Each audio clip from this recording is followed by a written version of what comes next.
Yeah. So, guys, it's time to transition to our final take. We have about 4 minutes left, so we might as well get this done right now. So, my final take is for the Patriots, for Robert Kraft, Bill Belichick. If you guys want to win a Super Bowl this year, there's one player you have to call and go get him right now. And you already had him on his team. Dude. But if you want to win a Super Bowl, They just got you Sanu, have dude. that. What has Sanu done? What do you mean? What has He's done Sanu nothing. done? No, he's done a nothing. lot. No, No, he has please not. look at his receptions. Tom Brady's targeted him more than like almost any Patriots wide receiver, he's bro. Not done a lot. I swear. I go look it up. swear. Go look it up. I'm telling you, Antonio Brown is the answer. The Patriots have no number one elite. I just listened to weapon. Matthew Berry just talk wonders about Sanu and the Patriots. He could talk bro. all the wonders he wants. All the He's games getting I the saw- ball. They're throwing Go him the look- ball. look it up. No, they're throwing him the ball. There was 2 games where he had 1 catch. So What, his first game? You're probably using his first game. He had 1 the catch. first game and 1 other game. But if you look at it honestly, if we're being honest, the Patriots have no other number 1 elite skill players. There's no player on the Patriots offense where you're like, oh, that's an elite. That's a number 1. Because they have like 7 other guys that are like not elite, but they're just have better than almost anyone else in the league. You have Edelman, Who runs better routes than who's Edelman? been injured. Who this runs whole better year, routes than And you have Edelman? Sanu, who was a 4th option. Who's a better receiving back than James White? Your second Have you string. seen Sony? I mean, like Sony Michel's shown like a lot of big flashes. No one they have in Georgia no one and they on have. the Patriots. They don't have any deep threat. I think you're asking way too much out of your defense every game. I mean, they put up 17 points on the Eagles. Like the Eagles have a horrible secondary.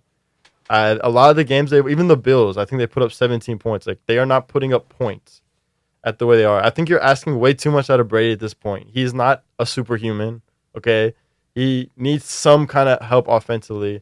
You could see him getting visibly upset during the games. So I think they'll get a bye regardless, and then I think they'll lose to Baltimore or they'll lose in the Super Bowl if they do not get Antonio Brown. So my take is go get ABs. I know the moral stuff, ethical stuff, but if you can, I would say go get them. I think they're fine. Sanu had 10 receptions, 90 yards, and a touchdown. His second game of the season on the Patriots. What about the So other games? I think he's pretty What about good. the other games? 2 receptions each game. Oh, no 2. touchdowns. Yeah, that's Antonio Brown, huh? I mean, 3 games. I mean, you I'll have go. 1 game to pull from. Can I do mine? Y'all need to stop with y'all's shenanigans. But I'm gonna go with my take. And I think like the performances. So I went to. I'm just gonna preface this, and I went to a Rockets game last Friday, and I mean the action on the court was really interesting, but the action between like timeouts, between half courts, needs to get way better. I haven't been to a Rockets game in forever, and I felt like I kept seeing the same thing. Kiss cams.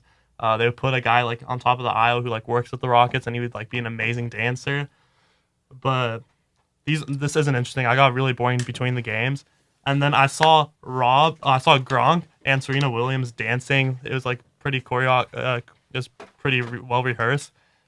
And this got a lot of people's attention. I think people who are in control of these halftime performances, in-game performances, need to do better, get the fans involved, and I think this in turn just can help the NBA. More people are gonna want to go to the games, and I feel like a lot of these games are emphasizing things that aren't actually in the stadium, like aren't the actual game. They're emphasizing like other like bungee jumping things that are kind of away from the game. Yep, that's an interesting, different kind of tape.